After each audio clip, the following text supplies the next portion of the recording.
ಇವತ್ತಿನ ದಿನ ನಾನಿಲ್ಲಿ ಚಿಕನ್ ಗ್ರೇವಿ ಮಾಡ್ತಾ ಇದ್ದೀನಿ. ಚಿಕನ್ ಗ್ರೇವಿ ಮಾಡೋದಕ್ಕೆ ಇಲ್ಲಿ ಏನೇನು ತೊಗೊಂಡಿದ್ದೀನಿ ಅಂತಂದರೆ 1.5 kg ಚಿಕನ್ ತೊಗೊಂಡಿದ್ದೀನಿ, ಮತ್ತು ಒಂದು ದೊಡ್ಡ ಈರುಳ್ಳಿ, 3 ರಿಂದ 4 ಟೊಮೊಟೊ ಹಣ್ಣಿನ ಪೇಸ್ಟು, ಮತ್ತು ಶುಂಠಿ, ಬೆಳ್ಳುಳ್ಳಿ, ಚಕ್ಕೆ, ಲವಂಗ ಇದ್ರದ್ದು ಪೇಸ್ಟು. ಚಕ್ಕೆನ ನಾನು ಸ್ವಲ್ಪ ಹಾಕಿದ್ದೀನಿ, ಲವಂಗ 4 ಹಾಕ್ಕೊಂಡಿದ್ದೀನಿ, ಮತ್ತು ಸ್ವಲ್ಪ ಶುಂಠಿ, ಬೆಳ್ಳುಳ್ಳಿ ಇಷ್ಟನ್ನು ತೊಗೊಂಡು ನಾನಿಲ್ಲಿ ಪೂರ್ತಿ ಸಣ್ಣದಾಗಿ ಪೇಸ್ಟ್ ಮಾಡ್ಕೊಂಡಿದ್ದೀನಿ. ಮತ್ತು ಮೊಸರು, ಮತ್ತು ಕೊತ್ತಂಬರಿ ಸೊಪ್ಪು, ಕಸೂರಿ ಮೇಥಿ, ಏಲಕ್ಕಿ 2 ಪಲಾವ್ ಎಲೆ, ಚಕ್ಕೆ, ಲವಂಗ, ಮತ್ತು ಗರಂ ಮಸಾಲ, ಸ್ವಲ್ಪ ಜೀರಾ ಪೌಡರು, ಇದು ಧನಿಯಾ ಪೌಡರು, ಮತ್ತು ಅಚ್ಕಾರದ ಪುಡಿ, ಜೊತೆಗೆ 4 ರಿಂದ 5 ಹಸಿಮೆಣಸಿನ್ಕಾಯಿ ತೊಗೊಂಡಿದ್ದೀನಿ. ಇದಿಷ್ಟಿದ್ರೆ ತುಂಬಾ ರುಚಿಯಾಗಿರೋವಂಥ ಮತ್ತು ತುಂಬಾ ಟೇಸ್ಟಿ ಆಗಿರೋವಂಥ ಚಿಕನ್ ಗ್ರೇವಿ ಮಾಡ್ಬೋದು. ಮೊದಲಿಗೆ ನಾನಿಲ್ಲಿ ಒಂದು ಕುಕ್ಕರ್ನ ಕಾಯೋದಕ್ಕೆ ಇಟ್ಕೊಂಡಿದ್ದೀನಿ, ಮತ್ತು ಇದಕ್ಕೆ 1 ಚಮಚದಷ್ಟು ಬೆಣ್ಣೆ ಹಾಕೋತಾ ಇದ್ದೀನಿ, ಮತ್ತು ಇದಕ್ಕೆ ಸ್ವಲ್ಪ ಎಣ್ಣೆನೂ ಕೂಡ ಸೇರಿಸ್ಕೋಬೇಕಾಗತ್ತೆ. ಸ್ವಲ್ಪ ಎಣ್ಣೆನೂ ಕೂಡ ಸೇರಿಸ್ಕೋತಾ ಇದ್ದೀನಿ.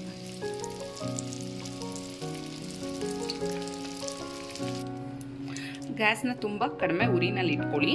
ಇವಾಗ 2 ಏಲಕ್ಕಿ ಹಾಕೊಂಡೆ, ಮತ್ತೆ ತಗೊಂಡಿರೋಂಥ ಚಕ್ಕೆ ಮತ್ತು ಲವಂಗ, ಇದ್ರ ಜೊತೆಗೆ ಪಲಾವ್ ಎಲೆನೂ ಕೂಡ ಸೇರಿಸ್ಕೋತಾ ಇದ್ದೀನಿ, ಮತ್ತೆ ಹಸಿಮೆಣಸೆ ಹಾಕೋತಾ ಇದ್ದೀನಿ.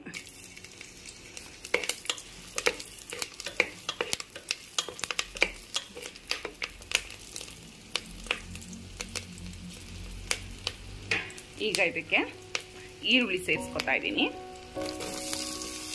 ಇದೆಲ್ಲ ಸ್ವಲ್ಪ ಬಣ್ಣ ಬದಲಾಗೋವರೆಗೂ ಹುರ್ಕೊಳ್ಳೋಣ. ಈಗ ನೀವು ಜಾಸ್ತಿ ಉರಿ ಮಾಡ್ಕೋಬಹುದು.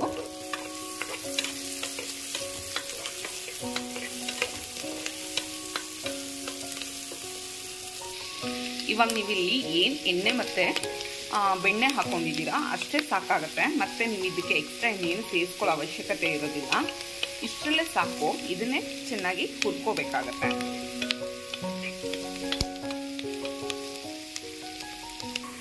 ಈಗ ಈರುಳ್ಳಿ ಸಾಕು, ಸ್ವಲ್ಪ ಕೆಂಪಗಾಗಿದೆ. ಹಾಗಾಗಿ ಇಂಥ ಟೈಮಲ್ಲಿ ನಾನು ಚಿಕನ್ನ ಸೇರಿಸ್ಕೊತಾ ಇದ್ದೀನಿ. ಇಲ್ಲಿ ಚಿಕನ್ನ ನಾನು ಸೇರಿಸ್ಕೊಂಡಿರೋದಾಗಿದೆ. ಈಗ ಇದು ಹೀಗೆ ಸ್ವಲ್ಪ ಚೆನ್ನಾಗಿ ಇದರಲ್ಲಿ ನಾನು ಹುರ್ಕೋತೀನಿ. ಮತ್ತು ಇದರಲ್ಲಿ ಹಸಿ ವಾಸನೆ ಎಲ್ಲ ಹೋಗಬೇಕಾಗತ್ತೆ, ಮತ್ತು ನೀರಿನ ಅಂಶ ಎಲ್ಲ ಪೂರ್ತಿ ಇಂಗಬೇಕಾಗತ್ತೆ. ಹಾಗಾಗಿ ಇದನ್ನು ಪಾತ್ರೆಯಲ್ಲೂ ಕೂಡ ಮಾಡ್ಕೋಬೋದು, ಆದರೆ ಕುಕ್ಕರಲ್ಲಿ ಮಾಡಿದ್ರೆ ತುಂಬ ಬೇಗ ಆಗುತ್ತೆ ಅನ್ನೋ ಕಾರಣಕ್ಕೆ ಕುಕ್ಕರಲ್ಲೇ ಮಾಡ್ಕೋತಾ ಇದ್ದೀನಿ ನಾನು.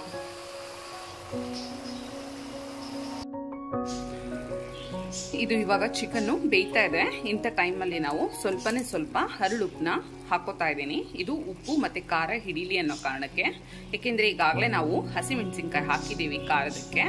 ಹಾಗಾಗಿ ಇವಾಗ ಉಪ್ಪು ಹಾಕೋತಾ ಇದ್ದೀನಿ. ಉಪ್ಪು ಹಾಕೊಂಡು ನೀಟಾಗಿ ಕಲಿಸ್ಕೋಬೇಕಾಗತ್ತೆ. ಈಗಾಗಲೇ ಎಲ್ಲ ಬೆಂದಿದೆ. ಇನ್ನು ಸ್ವಲ್ಪ ಇದು ಉಪ್ಪು ಖಾರ ಹಿಡಿಬೇಕಾಗತ್ತೆ. ಮತ್ತು ಅದಲ್ಲದೆ ಸ್ವಲ್ಪ ನೀರೆಲ್ಲ ಡ್ರೈ ಆಗಬೇಕಾಗತ್ತೆ. ಅಲ್ಲಿವರೆಗೂ ನಾನು ಇದನ್ನು ಸ್ವಲ್ಪ ಚೆನ್ನಾಗಿ ಬೇಯಿಸ್ಕೋತೀನಿ. ಈಗ ಇದು ಎಲ್ಲ ಡ್ರೈ ಆಗಿದೆ. ಹಾಗಾಗಿ ಇಂಥ ಟೈಮಲ್ಲಿ ನಾನು ತೊಗೊಂಡಿರೋಂಥ ಶುಂಠಿ ಬೆಳ್ಳುಳ್ಳಿ ಪೇಸ್ಟ್ನ ಇದಕ್ಕೆ ಸೇರಿಸ್ಕೋತಾ ಇದ್ದೀನಿ. ಇದೆಲ್ಲ ನೀಟಾಗಿ ಇದನ್ನು ನಾವು ಕಲಿಸ್ಕೋಬೇಕಾಗತ್ತೆ. ಇದು ಸ್ವಲ್ಪ ಒಂದು 5 ನಿಮಿಷ ಈ ಶುಂಠಿ ಬೆಳ್ಳುಳ್ಳಿ ಪೇಸ್ಟ್ ಎಲ್ಲ ಹಸಿ ವಾಸನೆ ಹೋಗೋವರೆಗೂ ಹೀಗೇನೆ ನಾನು ಇದನ್ನು ಬೇಯಿಸ್ಕೋತೀನಿ. ಈಗ ಇದಕ್ಕೆ ನಾನು ತಗೊಂಡಿರೋಂಥ ಅಚ್ಕಾರದ ಪುಡಿ ಮತ್ತು ಧನಿಯಾ ಪುಡಿ, ಗರಂ ಮಸಾಲ ಮತ್ತು ಜೀರಾ ಪೌಡರು ಇವಿಷ್ಟನ್ನು ಕೂಡ ಇದ್ರ ಜೊತೆಗೆ ಸೇರಿಸ್ಕೊತಾ ಇದ್ದೀನಿ. ಇದಕ್ಕೆ ಮತ್ತೆ ರುಚಿಗೆ ತಕ್ಕಷ್ಟು ಉಪ್ಪು ಕೂಡ ಸೇರಿಸ್ಕೊತಾ ಇದ್ದೀನಿ. ಈಗಾಗಲೇ ನಾನು ಉಪ್ಪು ಮತ್ತು ಖಾರ ಎರಡನ್ನೂ ಹಾಕ್ಕೊಂಡಿದ್ದೀನಿ. ಮತ್ತೆ ಇದನ್ನು ಹಾಕ್ಕೋತಾ ಇದ್ದೀನಿ. ಸ್ವಲ್ಪ ನೋಡಿ ಹಾಕ್ಕೊಳ್ಳಿ. ಈಗ ಇದನ್ನೆಲ್ಲ ಒಂದಕ್ಕೊಂದು ಬೆರೆಯೋ ರೀತಿ ತುಂಬ ನೀಟಾಗಿ ಕಲಿಸ್ಕೋಬೇಕಾಗತ್ತೆ. ಈಗ ನೋಡಿ ಇದೆಲ್ಲ ಪೂರ್ತಿ ಡ್ರೈ ಆಗಿದೆ.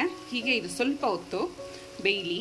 ಇದಕ್ಕೆ ನಾವು ಇದಾದ್ಮೇಲೆ ಟೊಮೊಟೊದು ಏನು ಪೇಸ್ಟ್ ಮಾಡ್ಕೊಂಡಿದೆ ಅದನ್ನು ನಾನು ಇದ್ರ ಜೊತೆಗೆ ಸೇರಿಸ್ಕೊತೀನಿ.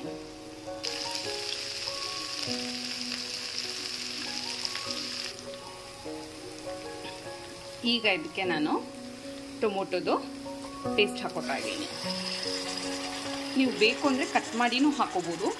ನಿಮ್ಗದು ಬಾಯಿ ಸಿಗೋದೆಲ್ಲ ಇಷ್ಟ ಆಗಲ್ಲ ಅಂತಂದರೆ ಈ ರೀತಿ ಸಣ್ಣದಾಗಿ ಪೇಸ್ಟ್ ಮಾಡಿ ಹಾಕೋಬೇಕಾಗತ್ತೆ.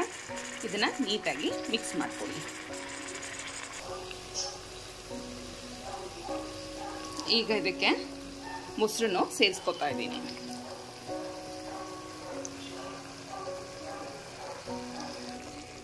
ಮೊಸರು ಇಲ್ಲಿ ನಿಮಗೆ ಆಪ್ಷನಲ್ಲು. ಮೊಸರು ಬೇಕು ಅಂದರೆ ಮೊಸರು ಸೇರಿಸ್ಕೋಬೋದು, ಇಲ್ಲ ಅಂತಂದರೆ ಲಾಸ್ಟಲ್ಲಿ ನೀವು ಒಂದು ನಿಂಬೆ ಹಣ್ಣನ್ನು ಹಿಂಡ್ಕೋಬೋದು. ನಾನಿಲ್ಲಿ ಮೊಸರು ಏನಕ್ಕೆ ಹಾಕ್ತಾ ಇದ್ದೀನಿ ಅಂತ ಹೇಳಿದ್ರೆ ಚಿಕನ್ ಫುಲ್ ಸಾಫ್ಟ್ ಆಗುತ್ತೆ, ಅದಕ್ಕೋಸ್ಕರ ನಾನಿಲ್ಲಿ ಮೊಸರು ಸೇರಿಸ್ಕೊತಾ ಇದ್ದೀನಿ. ಈಗ ಇದನ್ನೆಲ್ಲ ನಾನು ನೀಟಾಗಿ ಕಲಿಸ್ಕೊತೀನಿ. ನೋಡ್ತಾ ಇರ್ಬೋದು ಇದೆಲ್ಲ ನೀಟಾಗಿ ಬೇಯ್ತಾ ಇದೆ. ಇಂಥ ಟೈಮಲ್ಲಿ ಈಗಾಗಲೇ ನಾವು ಉಪ್ಪು ಖಾರ ಎಲ್ಲನೂ ಸೇರಿಸ್ಕೊಂಡಿರೋದಾಗಿದೆ ಮತ್ತು ಮಸಾಲೆ ಕೂಡ. ಈಗ ನಮಗೆ ಗ್ರೇವಿ ಎಷ್ಟು ಬೇಕು ಅನಿಸುತ್ತೆ ಅಷ್ಟು ನೀರು ಹಾಕ್ಕೋಬೇಕಾಗತ್ತೆ. ನೀರು ಹಾಕ್ಕೊಂಡು ವಿಷಲ್ ಕುಕ್ಕರ್ದು ನೀರು ಹಾಕ್ಕೊಂಡು ಈಗ ನಾನು ಇದನ್ನು ಕುಕ್ಕರ್ ಮುಚ್ಚಳನ ಮುಚ್ಚಿರ್ತೀನಿ. ಮತ್ತು ನಾನಿಲ್ಲಿ ಬರೀ ಒಂದು ವಿಷಲ್ ಮಾತ್ರ ಹಾಕ್ತೀನಿ, ಏಕೆಂದರೆ ಈಗಾಗಲೇ ಇದು ಚೆನ್ನಾಗಿ ಬೆಂದಿದೆ. ಹಾಗಾಗಿ 1 ಅಥವಾ 2 ವಿಷಲ್ ಮಾತ್ರ ಹಾಕಬೇಕಾಗತ್ತೆ, ಜಾಸ್ತಿ ಹಾಕೋದಕ್ಕೆ ಹೋಗಬೇಡಿ. ನೋಡಿ ಇದೆಲ್ಲ ಇವಾಗ ವಿಷಲ್ ಹಾಕಿ ರೆಡಿಯಾಗಿದೆ. ಈಗ ಕೊನೆಯದಾಗಿ ಈ ರೀತಿಯಾಗಿ ಬಂದಿದೆ. ಮತ್ತು ಇದಕ್ಕೆ ನಾನೀಗ ಕಸೂರಿ ಮೇಥಿನ ಸೇರಿಸ್ಕೋತೀನಿ. ಕಸೂರಿ ಮೇಥಿ ಹಾಕಿ ಸ್ವಲ್ಪ 1-2-3 ನಿಮಿಷ ಇದ್ರ ಜೊತೆನಲ್ಲಿ ಬಿಟ್ಟು ಕುದಿಸಿ, ಅದಾದಮೇಲೆ ನಾನು ನಿಮಗೆ ಸರ್ವಿಂಗ್ ಪ್ಲೇಟ್ಗೆ ಹಾಕಿ ತೋರಿಸ್ತೀನಿ ಯಾವ ರೀತಿಯಾಗಿ ಬಂದಿರುತ್ತೆ ಅಂತ ಹೇಳಿ.